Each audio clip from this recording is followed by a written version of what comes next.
Hey everyone, welcome back to another Intellect nursing video. So in this video, we're going to go over infectious heart diseases. So that could be your endocarditis, your myocarditis, and your pericarditis. So to quickly define those before we get in depth with each one of these, so we're going to go in so much depth that you'll understand everything you need to know for your NCLEX and your nursing exams. So that way you have no doubt whatsoever when you're taking your cardiac exam especially. But to quickly define them, so endocarditis is the infection within the inner lining of the heart. Myocarditis, so M, muscle, myo. So myocarditis is the infection of the actual heart muscle itself. And then pericarditis is the surrounding area. So peri meaning surrounding. This is the infection of the surrounding tissue of the heart. So the pericardial sac, for example. Now, each one of these comes with its unique assessment findings that the NCLEX loves to question about. So being able to identify those, first of all, is important. However, the treatment and the management is pretty similar, so you're not going to find a whole lot of differences with those. But we're going to get into the details of each one. But let's first start with endocarditis. So going further with endocarditis, just knowing what it is, it's the infection of the inner lining of the heart. So your tissues, such as your valves, the chordae tendineae, so those delicate tissues that all control the blood flow throughout the heart. So of course the valves are what is really primarily responsible for holding and filling up the heart, and then of course passing it through the rest of the body. So it's a pretty big deal once something gets infected in there. So how it typically happens, we're going to get into the risk factors here in a second, so the things that actually cause this. But just know that bacteria lands in that inner lining of the tissue, and it usually gets covered up by platelets and fibrin because the body is sensing that there's something there that it needs to attack. But what it ends up doing is it engulfs it into that inner lining and then does more damage there. Now, the whole compensation of this isn't necessarily wrong because it prevents it from spreading elsewhere. But once it's there, it starts causing more and more damage. And of course, once again, those tissues are pretty delicate. So if there's an injury to the actual valve itself, it doesn't even have to be huge. It can end up being a pretty big deal. So sometimes you might have vegetation going on and it prevents the valve from completely closing and it doesn't allow the heart to fill properly. So there's a lot of issues going on when this happens. So think bacteria gets in there, it attaches itself to the inner lining walls of the heart. It gets clogged up or it gets engulfed by platelets and fibrin, so it stays there. And of course, you can expect the inflammation to be the result of that and an insufficiency of blood flow throughout the heart. Now, of course, if there is a deficiency in the blood flow of the heart, you have decreased cardiac output. Now, going into the signs and symptoms of endocarditis. So the signs and symptoms is probably the most important section of each one of these infections because they're going to test your knowledge and see if you know the difference between them. So endocarditis, these signs and symptoms, you're going to have Janeway lesions. That is a hallmark sign and symptom. And Janeway lesions are red spots on the palms and soles of the feet. And then you're going to have something called osseous nodes. Those are red, painful bumps on the fingers and toes. So your Janeway lesions, those are the red spots on the palms or on the bottom of the feet. And then you have your osseous nodes, which is those bumps on the fingers and the toes. Those are also red and they're painful. Now, since this affects the inner lining tissues of the heart, think it's going to mess with those valves. So you're probably going to hear some murmurs. So blood going in the wrong direction. So you're going to hear some audible sounds there and the actual heart function itself. So you're going to have some murmurs. Some other telltale signs is recurrent fever. So fevers that just come and go and it just never goes away. So it lasts a very long time, no matter what medications you take. It comes and goes. And then you also have something called splinter hemorrhages. So it's a lot of effects on the actual distal extremities itself. So as you can already tell, you have your Janeway lesions with the palms of your hands, you have the osseous nodes on your fingers, and you also have splinter hemorrhages underneath the fingernails as well. And then you have those recurrent fevers. It just doesn't seem to go away. It comes and goes constantly for a long period of time. Of course, there's going to be fatigue. You're going to have signs of heart failure, essentially, because you have decreased cardiac output. You're going to have murmurs that suddenly change. So this is all related to that inner lining tissue of the heart itself that has an infection, and that infection can spread just randomly. So that's why you have those recurrent fevers, for example. Now, this leads me into the risk factors because one of those signs and symptoms could be a recent oral surgery.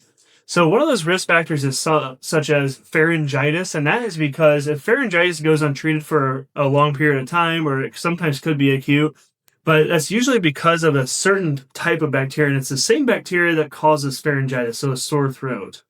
That usually requires antibiotics. So that is your streptococcus or your staphylococcus. Now, when that goes, and it can come from the mouth itself in the oral cavity there. And if you have a recent dental surgery and you had a recent infection as well, that blood can actually pass the bacteria-filled blood into the heart, and then it attaches itself inside the inner lining of the heart itself. So that is something that is commonly known as a risk factor. Now, other risk factors is that if you already have an artificial valve itself, because it's more likely to collect bacteria. Or another one is IV drug use. So when you get your clinical scenario type questions on your NCLEX or your nursing exams, and you have a patient who has a low socioeconomic status, that is a risk factor for endocarditis, because they are more likely to use and do those behaviors such as IV drug use, and they don't live in a very clean environment typically. And they're more likely to get infections in such as pharyngitis and to get untreated for it. So these patients are at more risk for endocarditis. And of course, if you have a chronic disease such as heart failure, or other congenital heart diseases, you are more likely to get this just in general. Now, what are the complications and result of these assessment findings if they're left untreated, especially, or even if they are treated? Sometimes these complications can happen. Well, the biggest one is, of course, you can assume, is the valve. So valve stenosis. So a valve that is so stiff and it doesn't work properly and allow blood to fill up or get released throughout the heart and flow properly. So you're going to have valve stenosis, which once again causes cardiac deficiencies, so low cardiac output. Now, for an extended period of time, you can assume that this could cause heart failure. It could put more strain on the heart and could cause right-sided heart failure. It just depends on which valve, or maybe it's both. And it could even go as far as causing a heart attack, so your myocardial infarction. Now, of course, since this is an infection, it could also spread to the muscle, so your myocarditis, or the surrounding sac of the heart, the pericarditis. Now, I remember when I mentioned that when the bacteria does come into the inner lining of the heart, it could get engulfed with platelets and fibrin and stick to that inner lining of that wall. Well, what if that breaks loose? That is technically an emboli. So that could pass through and then cause a stroke, for example, if it clogs up the carotid artery or those vessels up into the brain itself. So you could have an arterial emboli that ends up causing a clot somewhere, and that could cause your myocardial infarction or your stroke. So that just makes sense there if you understand that fibrin and platelets end up surrounding that bacteria in the inner lining, and it could break off. And of course, the very obvious one here is if you have valve problems, you have insufficiency and low cardiac output, you could have arrhythmias. Now, we are going to go ahead and do the management and treatment all together once we explain endo, myo, and pericarditis. So we're just going to go over the assessment findings, the risk factors, and complications of each one first, and then we're going to go over management and treatment together just to compare and show how alike they actually are. So now let's go into myocarditis. So myocarditis, once again, is the infection of the muscle layer of the heart. So endo, so it's inside, and that's the inner lining. Now, myocarditis is the muscle, so it starts with an M, myo. So what is the actual difference here? So unlike endocarditis, which is usually your staphylococcus or your streptococcus, so bacteria, myocarditis is most commonly, and it could still be bacteria, but it's most commonly related to viruses, actually. So essentially that virus can cause an infection and inflammation in that muscle wall of the heart. Now, of course, that is the pump of your heart. So that is what is contracting and relaxing. So when that becomes stiff or unable to relax fully or contract fully, of course, it's going to cause low cardiac output. But it especially affects the contractility. So the heart muscle is going to get fatter, bigger, and weaker. So it's not necessarily going to, it's kind of essentially works like a heart failure in a sense, but it can be very acute sometimes, depending on, how fast the onset actually is. So not only is it going to have a weak contractility, so the actual pump of the heart is weaker, it could also have a decreased relaxation. So the diastolic function, the ability to allow blood into the heart, is also affected. So you have pretty much a double effect here. Now getting into the signs and symptoms of myocarditis. So since it affects the heart, really a lot of the signs and symptoms are pretty similar to your heart failure. So think of it pretty simply with that. Now, some other things you can think of instead of with the endocarditis, where it was frequent infections and frequent fevers, so it's on and off. This one's more of a persistent infection or a persistent fever, for example. So that's just a small difference between those two, but you won't have those Janeway lesions or Osler nodes. Those are hallmark signs and symptoms of the endocarditis. You won't have that with myocarditis. You can have murmurs such as S3 and S4, but really just think myocarditis is a very similar presentation to heart failure.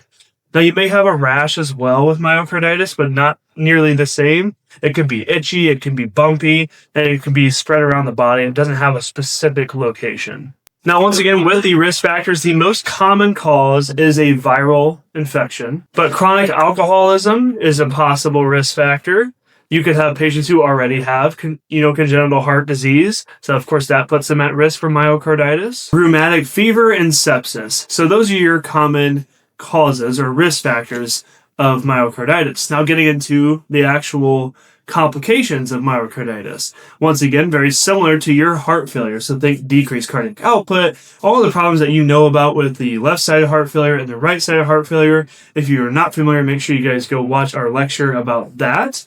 But that is going to be a very similar complication process there with myocarditis. So think arrhythmias, so think fluid congestion in the lungs, think peripheral edema, if it's right side heart failure, all of those things that you know about heart failure, it's very similar to myocarditis. Now, once again, we're saving treatment and management for later once we start going over all three together. Now, let's go straight to pericarditis, signs and symptoms, risk factors, and complications. So once again, pericarditis is the infection and inflammation of the sac surrounding the heart. So that's the sac that protects the heart itself. So it's the outer lining of the heart, basically. So one major function of the pericardium is to make sure that the heart, it's always moving, right? So it's making sure that the heart is fluid and it's not having any friction anywhere. But when the infection happens, it causes inflammation, and then you start having friction with the myocardium. So that can cause even more inflammation. So when that inflammation increases, it compresses that heart even more, and it prevents that heart to completely fill up like it should. And since this inflammation is also on that outer lining, it could also cause increased infiltrations. It can cause dilation of the vessels and increased permeability, which basically means it allows fluid to move in and out. So fluid could be leaking out of the pericardium as well into the tissues surrounding the heart. So this is a big problem. This is not only does it cause issues within the heart itself, it can't fill properly, so then it can't, of course, put oxygenated blood throughout the rest of the body properly. And also, it also causes the issues surrounding the heart too, so where increased permeability, increased fluids can be released and cause even more issue. So really, to put it simple, when there's inflammation on that sac, it is constricting, compressing that heart from really expanding properly to get blood into it. So that's a very simple way of thinking of it. Now we'll go straight into the signs and symptoms of it. So when we have those issues, what exactly do you think would present to you with this patient? So the hallmark sign and symptom with pericarditis is constant chest pain that increases with deep breathing. So you may hear it called pleuritic chest pain, but it's something that's constant at all times. It's always there. So these patients are usually, it's because of that outer layer. It's constantly having friction with the heart muscle itself and the surrounding tissue. So when you breathe, it increases that friction because there's increased pressure on the heart itself, and it causes even more compression and even more friction. So of course, it's going to cause increased pain. Now, another obvious one would be auscultation. So when you listen to the heart sounds, you're going to hear something called a pericardial friction rub. So that is literally the sac having friction with the myocardium itself. Now, if you think that the biggest problem with this particular infection is the compression of the heart, so it can't fill properly, think right-sided heart failure. So you have jugular venous distension, so the big vein in your neck here, it can be distended. You can have peripheral edema down in your lower extremities. You could have liver distension. So all of those things are related to right-sided heart failure, right? Well, it makes sense because now you have a compression heart. It can't fill properly, so that blood gets backed up to the rest of the body. So those things make obvious and complete sense when you think of the pathophysiology behind it. Just like myocarditis, pericarditis is also most commonly related to a viral illness. So it ends up causing infection and inflammation in that pericardial sac, same way, pretty similar to myocarditis. Now, endocarditis, once again, if you remember, is related to a bacteria, and that's usually because it's Staphylococcus or Streptococcus, and it's closely related to like a pharyngitis. Other risk factors could be chest trauma, so the actual direct inflammation that can be caused from actual blunt force or any sort of trauma to the chest area. You can have anticoagulants as another risk factor. Radiation, where it can cause inflammation to the pericardial sac that way. And of course, a heart attack, myocardial infarction. Now, the biggest infection you can think of with pericarditis is cardiac tamponade. So that is the complete compression, the complete inability to fill. That is the acute complication of this infection. And with that, of course, you're going to have major hemodynamic instability. It is a complete emergency. And of course, you can think of effusion. So once again, there's increased permeability of that pericardial sac. So effusions meaning the fluid would leak out of the pericardial sac into the tissues surrounding it. So it could cause other organ issues. And then another complication, sometimes this infection is pretty difficult to get rid of. So recurrent pericarditis is another complication. All right, now getting into the management and treatment of each one. So we went over the signs and symptoms, risk factors, and complications of endo, myo, and pericarditis. Now we're going to bring it all in together by going over the treatment and management, and that will conclude this video. So now we'll just start with endocarditis and work our way through just like we did. So the management and treatment, once again, this is usually related to a bacteria, similar to how the same bacteria as you would get with pharyngitis, your staphylococcus or your streptococcus. So quite obviously that you would treat this with antibiotics, and it has to be usually IV antibiotics because this is a pretty severe infection. It can spread throughout the body very easily, and it can cause a blood infection, cause sepsis. So IV antibiotics is the main treatment for this, and of course you're going to do supportive care such as oxygen as needed. If there's any valve issues, you're going to be very closely monitoring that with imaging. So if there is a valve issue, sometimes it requires a valve replacement and other surgeries. So just very closely monitoring for those kinds of things as well. And very similar treatment with myocarditis. You would do IV antibiotics, oxygen as needed, monitoring for heart failure. So treating it the same, similar to heart failure, because you remember signs and symptoms and the risk factors and complications are very similar to heart failure. But of course, this is related to an infection. And because this is related more of an issue with contractility, because it weakens the heart, the heart muscle gets very thick and weak, then you'll just use a medication that will increase the contractility, such as digoxin. So that's not always recommended, but sometimes it will be for these kinds of patients. Now you have your pericarditis. Now the main issue in this is the filling of the heart.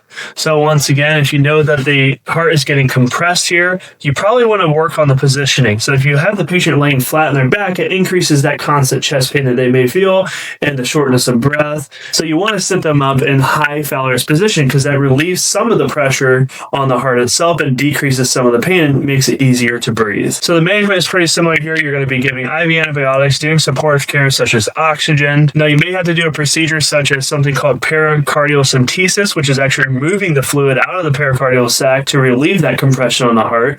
That is sometimes a procedure needed to be done for this, and you really want to look out for a cardiac tamponade. All right, guys, that concludes this video showing the differences between endo, myo, and pericarditis. So it's everything you'll need to know for your NCLEX and your nursing exams. If you guys like this video, make sure you go watch the rest of them, especially the heart failure video if you're not quite understanding the myocarditis signs and symptoms and the treatment there, because myocarditis is very similar treated in presentation with heart failure itself. So make sure you guys go watch that video. I hope you enjoyed it. We look forward to seeing you in the next one.